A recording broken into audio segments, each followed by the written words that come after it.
Hey guys, welcome to the Bitcoin Fortress podcast, helping you increase your financial freedom.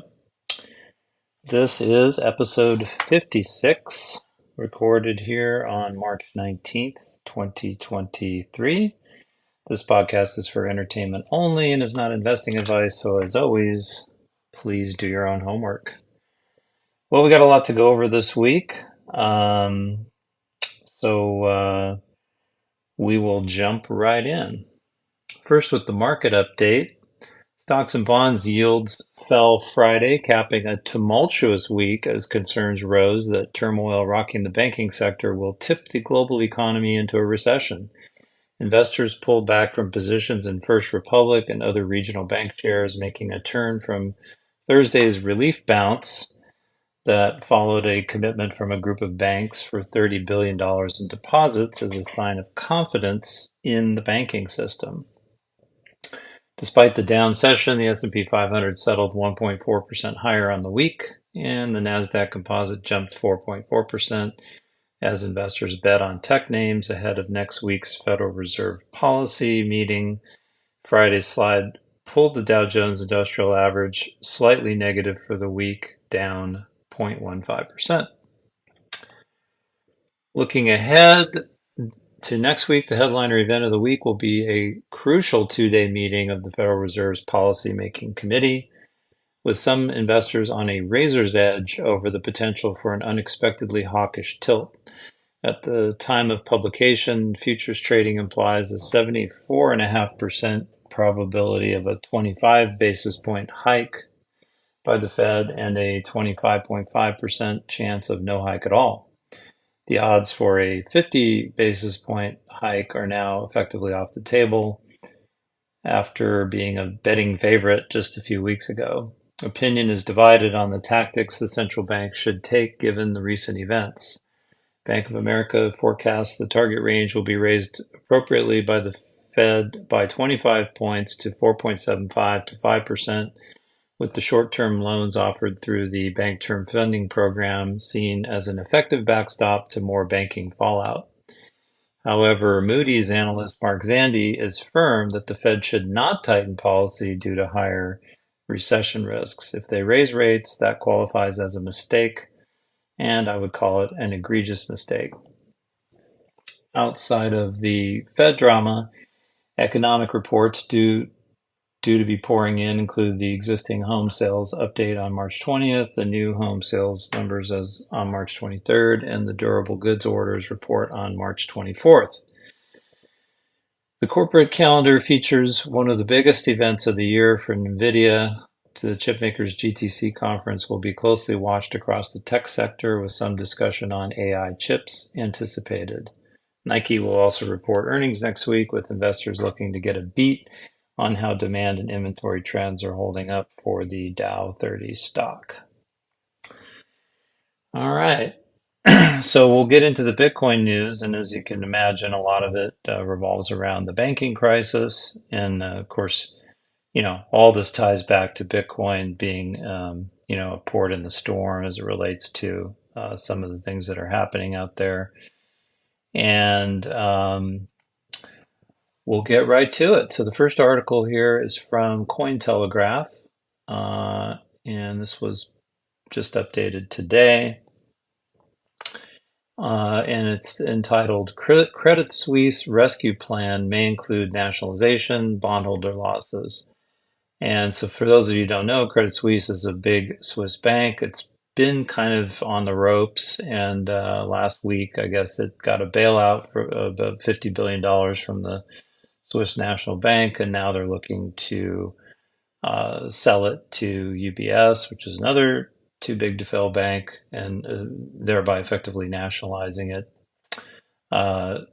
Because in their agreement, of course, they'll want assurances from the government that the liabilities, which they probably don't even really know, all of them, will be backstopped and protected. And so they just get the assets, basically.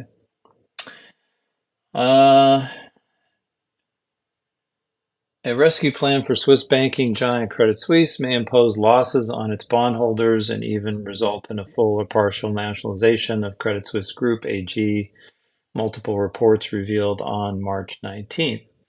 Swiss authorities are considering applying losses to Credit Suisse bondholders as part of the bank's ongoing recovery efforts. Reuters learned from two sources. European regulators are concerned that the move might undermine investor confidence in Europe's financial sector. Another report from Bloomberg claims that the Swiss government is analyzing a full or partial nationalization of the bank, the only available alternative if the UBS takeover is not completed. Investment bank UBS is Switzerland's largest bank. On March 18th, the Swiss National Bank and Switzerland's financial regulators said Credit Suisse's acquisition by UBS is the only option to prevent a collapse in confidence in Credit Suisse. The nationalization would be an emergency option due to the complexities surrounding the deal and the limited time available. Swiss authorities are working over the weekend on emergency measures to accelerate the deal before Asian markets open, including allowing the deal to proceed without a shareholder vote. UBS is reportedly asking the government to shoulder around $6 billion in legal costs and potential future losses in the event of a takeover. UBS is offering $1 billion for Credit Suisse, a considerable discount under the bank's market value on March 17th of nearly $8 billion. Wow, according to company's market cap. So that is a big discount. Swiss authorities are also concerned about job losses due to the deal. According to reports, Credit Suisse was previously considering laying off 9,000 employees to save its business.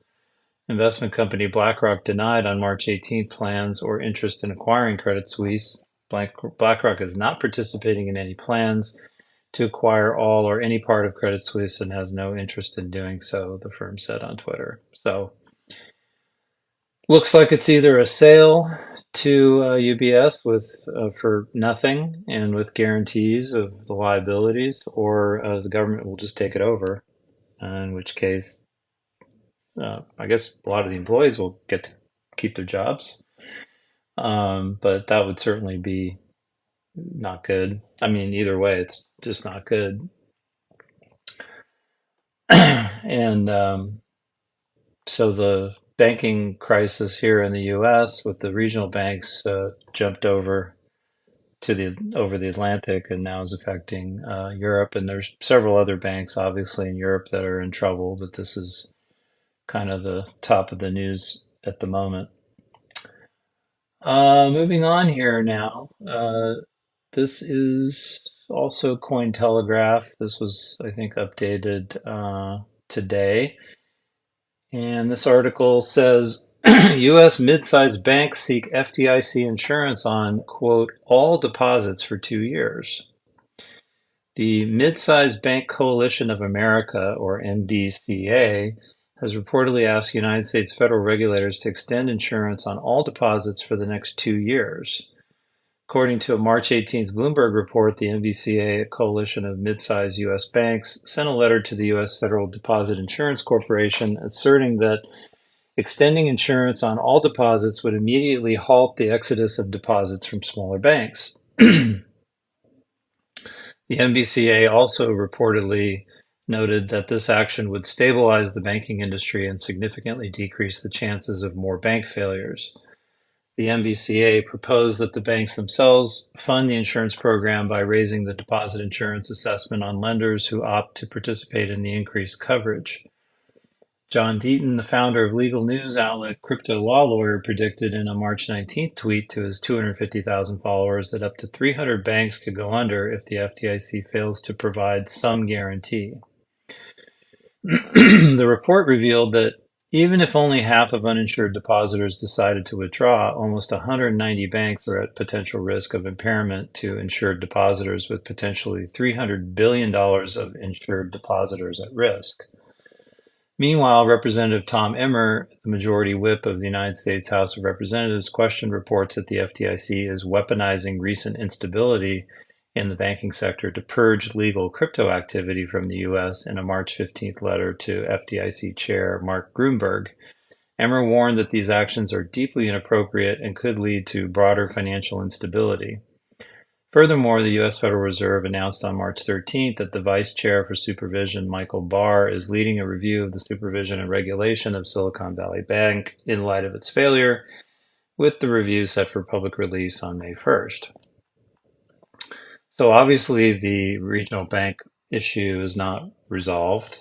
And I think probably some of this concern had to do with Janet Yellen's testimony that basically said that the only reason why they're backstopping Silicon Valley Bank and Signature Bank is because they were deemed to be systemically important.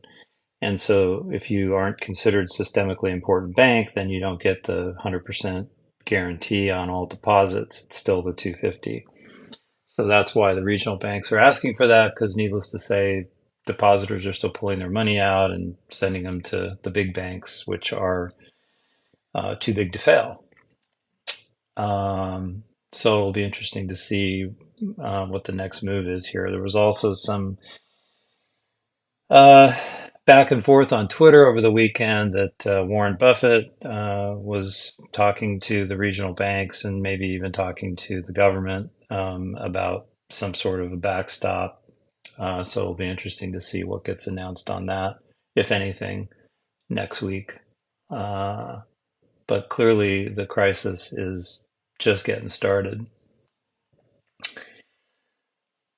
All right, moving on. Next article here is from CoinDesk. This was published on March 17th, and it's an opinion piece. I thought it was kind of interesting take.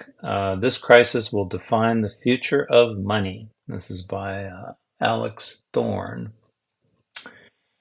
10 years ago, a strange new digital currency called Bitcoin caught my attention for the first time as its price surged during the Cyprus banking crisis. Local authorities had infuriated Cypriots by slapping a 10% tax on withdrawals, unwittingly encouraging some to warm to the idea of bankless digital money. Per Omkar Godbol's reporting, I'm not alone in seeing parallels between the past week's events. Again, Bitcoin's price has rallied on speculation that stress among US and European banks will open people's eyes to the leading cryptocurrency's censorship-resistant, intermediary-free qualities. But if this is Bitcoin's Cyprus moment, the context is very different from 2013. With crypto now embedded in public consciousness, negatively mostly, the industry faces its biggest ever test, one that involves an intensified struggle with the financial establishment. With thousands of people next month joining CoinDesk's annual consensus conference in Austin, Texas to discuss crypto's challenges and opportunities, the community now has a narrow opportunity to seize the day and define the future of money. Recall that the Bitcoin blockchain was born out of the chaos of the 2008-2009 financial crisis, with Satoshi Nakamoto's immortal timestamp on January 3, 2009, inscribing a headline from that day's London Times: Chancellor on the brink of second bailout for banks, Chancellor being the UK's finance minister. That crisis highlighted how our dependence on banks to run the plumbing of our money and payments leaves the entire economy vulnerable to mismatches in banks' investments and liabilities, which can undermine their ability to honor deposits. And it was showed how the largest banks, whose interwoven credit exposures create systemic risk, exploited their too big to fail status, the idea that governments would always bail them out to protect the economy, to place asymmetric, high return, risky bets. It showed how Wall Street and other financial centers, in effect, hold our democracies hostage. Now, with the collapse of three high-profile banks, hundreds of regional banks facing worrying outflows, the U.S. Federal Reserve creating a new backstop facility reportedly worth $2 trillion, and Switzerland's central bank bailing out Credit Suisse to the tune of $54 billion, the echoes of that prior crisis are loud. As the Fed and the Federal Deposit Insurance Commission scrambled last weekend to put a funding plan in place so that the thousands of startups with deposits at Silicon Valley Bank would meet payroll this week, we got a flashback to September 17, 2008. On that day, 2 days after the collapse of Lehman Brothers, the reserve primary fund used by companies to manage their cash reserves broke the buck. We feared that failures at similar short-term money market funds would lead to widespread chaos in the economy-wide system for paying employees and commercial contractors. It's not only the familiarity that's striking here, it's also the cause and effect. A direct line could be drawn from SVB's failure to the policies introduced in the wake of that prior crisis. In 2009, with the divided U.S. government unable to agree on fiscal solutions to revive growth, the Fed launched what would become a multi-year quantitative easing program, delivering a surfeit of dollars that left Silicon Valley's venture funds flush with money that they poured into startups. Those companies deposited the funds at SVB, which in turn made what must have seemed a conservative investment choice at the time. It plowed the cash into long-term U.S. government bonds and mortgage-backed securities. The problem was that in January 2022, once the Fed had finally acknowledged its easy monetary policies had stoked sustained inflation, it started aggressively hiking rates. This tanked the bond market and lumped massive losses on SVB, which had made the fatal error of not hedging its interest rate risk. Now, as fear spreads to smaller regional banks, depositors have fled en masse into Wall Street's too-big-to-fail institutions, making them even bigger, to an unprecedented degree that will position an elite group of bankers as gatekeepers of our economy, a centralizing power that's already showing signs of overreach. Bitcoin's raison d'etre has always been that in removing intermediaries from payments and hard-coding monetary policy into a predictable issuance schedule, it offers an alternative to the centralized model of fiat sovereign currency run by central banks in coordination with private banks, and so mitigates the entrenched vulnerabilities exposed by this past week's events. At first blush, however, the news hasn't been good for Bitcoin and the rest of the crypto community. Silvergate Bank, the first of a trio to collapse, was brought down in part by its heavy exposure to failing crypto firms that encouraged anti-crypto politicians like U.S. Senator Elizabeth Warren to call for tough measures against the industry, helping feed a guilt by association impact on SVB, although that bank's actual exposure to crypto was proportionally quite low. With authorities last weekend also shuttering Signature Bank, another crypto favorite, the government is either intentionally or indirectly using its relationship with those gatekeeping financial institutions to squeeze the industry. Crypto companies that previously banked with one or more of the three shuttered institutions have been rejected repeatedly by bank compliance officers as they desperately try to open alternative accounts. Although the New York Department of Financial Services said Signature's closure had nothing to do with crypto and was instead triggered by a crisis of confidence in its leadership, people are scratching their heads over why a supposedly solvent bank was shut down. Former U.S. Rep. Barney Frank, now a board member at Signature, speculated in a New York Magazine article that the New York financial regulator had made the bank a, quote, poster child to stay away from crypto. Later, Reuters reported the FDIC is insisting that any prospective buyer will have to give up on Signature's crypto business. The regulator later denied that report. Blacklisting a legal industry in this way is an abuse of power, but if that's what the NYDFS was doing, presumably in coordination with federal agencies, for now there's little crypto leaders can do about it. Meanwhile, stablecoins, which are vital to fiat to crypto exchange operations, have been caught up in this. When Circle Financial announced that some of the reserves backing USDC were held at Silicon Valley Bank, the stablecoin briefly lost its one-to-one peg to the dollar. That situation has been resolved, but the closure of Signature Bank has meant Circle can no longer use its 24/7 Signet dollar clearing system for redemptions, forcing it to rely solely on the time-bound services of Wall Street behemoth BNY Mellon. Still, as angel investor and Myth of Money newsletter author Tatiana Kaufman wrote in a CoinDesk op-ed, Bitcoin is made for this moment. If people continue to lose confidence in banks' ability to keep their money safe, the narrative around Bitcoin's self-custody model will only get stronger. Its appeal will be further enhanced if the Fed is forced to reverse course and cut interest rates, which could weaken the dollar. That prospect grew stronger Thursday with news of an unexpected softening in U.S. inflation. I see this all playing out in a complicated, multifaceted clash of power, one that ultimately compels governments to accelerate the implementation of new regulatory framework for the coming era of digital money.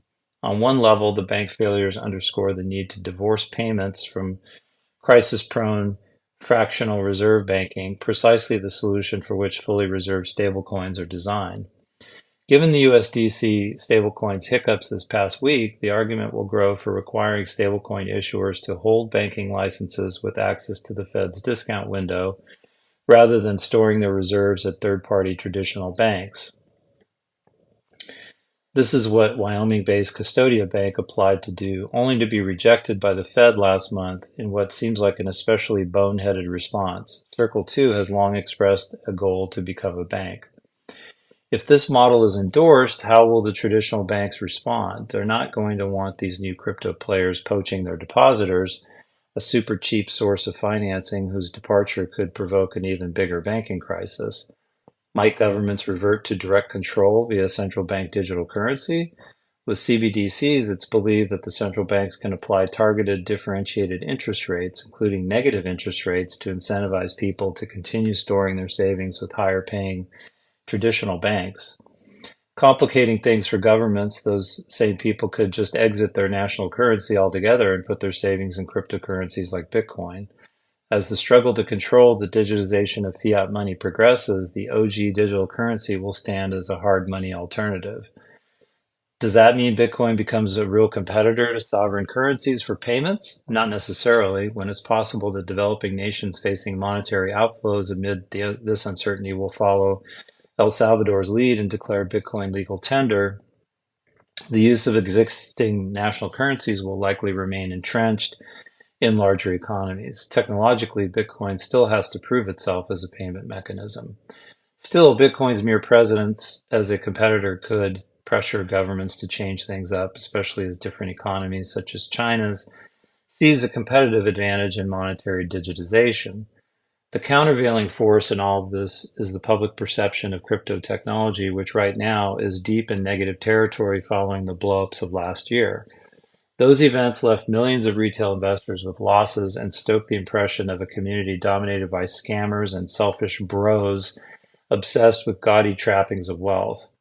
At its core, money is a confidence game, a matter of faith and trust among the population that uses it. It's likely confidence in governments and their banking partners will wane in the aftermath of this banking crisis, but crypto is for now dealing with an even bigger mistrust problem. As this battle to redefine money unfolds, it's incumbent on members of the crypto community to engage in behavior that breeds confidence. If they can achieve that, the future is theirs. So really interesting piece. Kind of agree with most of it. I think Bitcoin clearly is the foundation, and more people are beginning to understand that. Stable coins are a little dicey, but there's a use case for those, and especially in countries, people that live under authoritarian regimes that want to escape their local currency, want dollars, but can't get them. This is an easy way for them to do that. So, there's definitely a market and a use case for that, and we'll see as this crisis continues to unfold. Now, I don't normally like Peter Schiff because he's a super anti-Bitcoin guy, but he's a pretty smart economist, and he's a gold bug, of course. But thought this was kind of an interesting piece, worth going through. This is from Bitcoin.com. This was just updated today, and it's entitled "Economist Peter Schiff Expects Worse Financial Crisis Than 2008." Says, quote, "Future rate hikes are now pointless."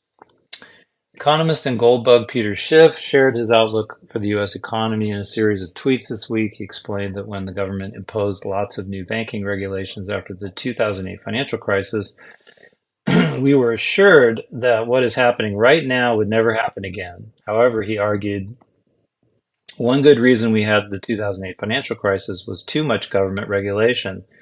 That's why this crisis will be worse. This time it's different. When the 2008 financial crisis started, the dollar rose and gold fell. This time it's the reverse. That's because investors are realizing the high inflation that should have hit 10 years ago will hit even harder now, the economist opined. The Fed caused the financial crisis of 2008 and 2023, Schiff asserted, claiming that he forecasted both because he understood the consequences of the Fed's policy mistakes. He added that he started predicting the current financial crisis back in 2009, but at the time he didn't know how long it would take for it to hit.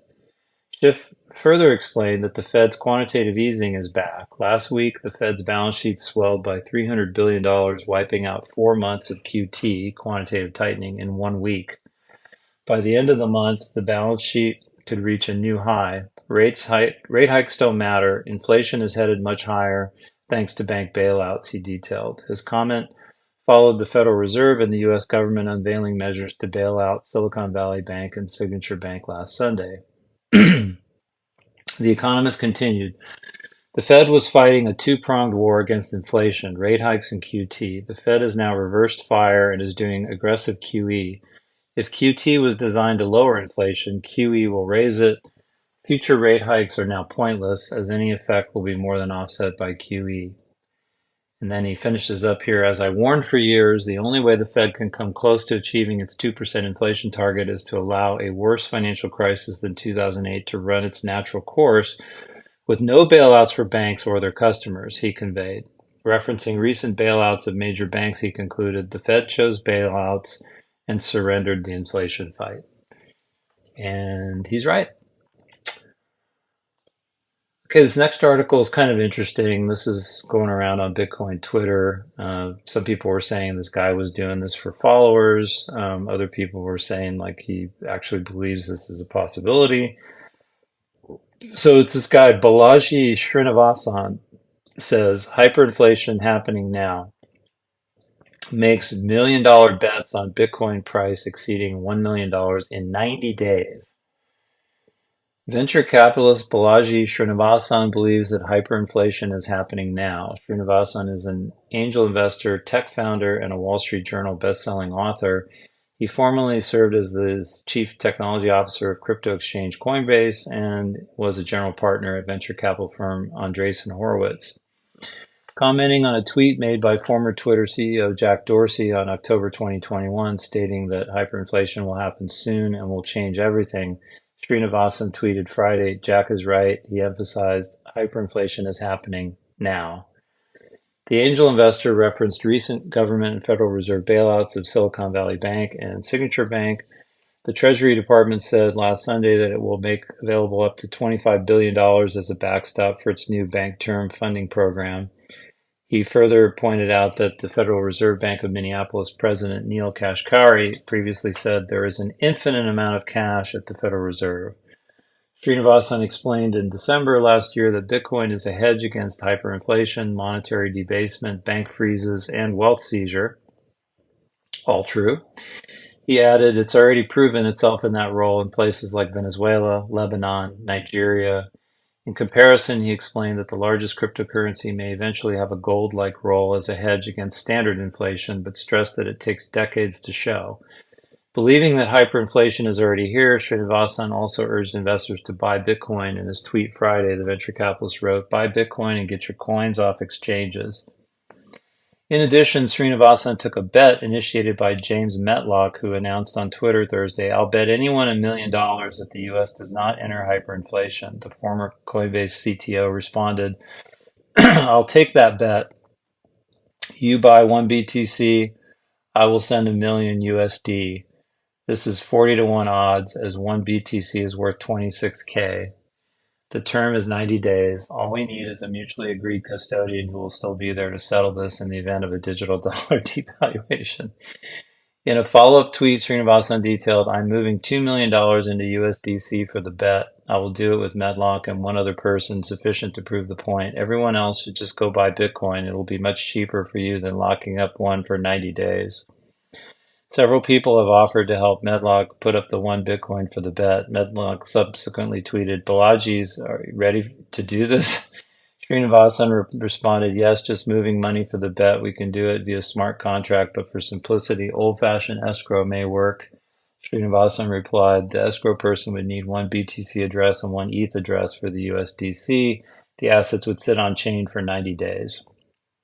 He clarified, if Bitcoin less than $1 million in 90 days after escrow, then you win and I get both the 1 Bitcoin and the 1 million USDC. If BTC is over 1 million USD in 90 days after escrow, then I win and I get both the 1 BTC and the now worthless 1 million USDC. Medlock replied, "Sir, I believe we have ourselves a deal." The CEO of crypto exchange Binance, CZ, joined the conversation, offering to be the escrow for the bet. At the time of writing, Bitcoin is trading at 27,208. So anyway, I just thought that was kind of interesting. There was a lot of chatter back and forth on that on Bitcoin Twitter. Okay, the next article here is from Bitcoin Magazine, kind of an interesting one. This was posted on March 16th, entitled Fidelity Investments has opened Bitcoin trading to the public. Customers of Fidelity Investments can now buy Bitcoin through Fidelity Digital Assets. The Fidelity crypto platform, first opened to a wait list in November 2022, is now available to the public as of yesterday. Customers are able to buy and sell Bitcoin, although they will not be able to transfer it to a self-custody wallet where the user controls the private keys. That's a problem. During the launch of the waitlist, there was mention of this ability to come later, but no detail or roadmap that has been provided beyond that. So anyway, obviously you want to buy it and put it into self-custody, so it's better to work with somebody that offers that, like Unchained Capital or Swamp Bitcoin or Strike, places like that that are Bitcoin only. When trading, customers will not be charged a fee, but a 1% spread, which Fidelity has defined as the difference between the price at which you buy or sell crypto in your Fidelity crypto account and the price at which Fidelity Digital Assets fills your order. This spread will be visible in the client execution price. Trading will only be available to U.S. citizens over age of 18 in eligible states. Fidelity's foray into cryptocurrency has not been without criticism, with a group of senators stating in a letter to the financial firm, Fidelity Investments has opted to expand beyond traditional finance and delve into the highly unstable and increasingly risky digital asset market. But that seemingly hasn't stopped Fidelity. While their introduction of the service to the public may be welcomed, it is specifically during moments like the current banking crisis that extra emphasis should be placed upon self-custody. Trust in institutions that are exceptionally large, similar to Fidelity, is what led to the fiasco seen over the last week. So while Fidelity is often regarded as a highly trusted institution, it should still be noted that trusted third parties are security holes, and that the only true way to sovereignly use Bitcoin is through holding of one's own private keys, underscore, exclamation point. And last but not least, we have another article here from Bitcoin Magazine. This was posted also on March 16th, entitled, As the U.S. sees its second biggest banking collapse ever, Bitcoin is just becoming stronger. And this is actually an opinion piece by Carlos Cardenas, an institutional account manager who has worked at legacy banks and cryptocurrency exchanges. Author Nassim Taleb published an interview titled Bitcoin is the Detector of Imbeciles, in which he rearticulated his arguments that Bitcoin cannot play the role of a currency or a store of value and suggests that it will, quote, collapse. But is this really true? Sure, Bitcoin has suffered catastrophic drops in its value over the past 10 years, including as much as 58% last year. But overall, it had an average annual return of 1,576% between 2010 and 2021. Through Bitcoin's evolution, we have seen a thriving global network of miners arise and over 1 million active addresses. Thanks to Bitcoin, we now see an emerging crypto economy inclusive of other cryptocurrencies and digital assets, utility tokens, and NFTs worth more than $1 trillion. Through all of the innovation and even the negative events associated with Bitcoin, bans, confiscations, frauds, scams, etc., Bitcoin and its user base have adapted and prevailed. Meanwhile, the recent collapses of financial institutions like SVB, Silvergate Bank, and Signature Bank have once again highlighted the fragility of the legacy financial system. We have witnessed the systematic destruction of wealth through debasement and inflation supported by the traditional financial system, bad actors, and poor policymaking for as long as we have been alive.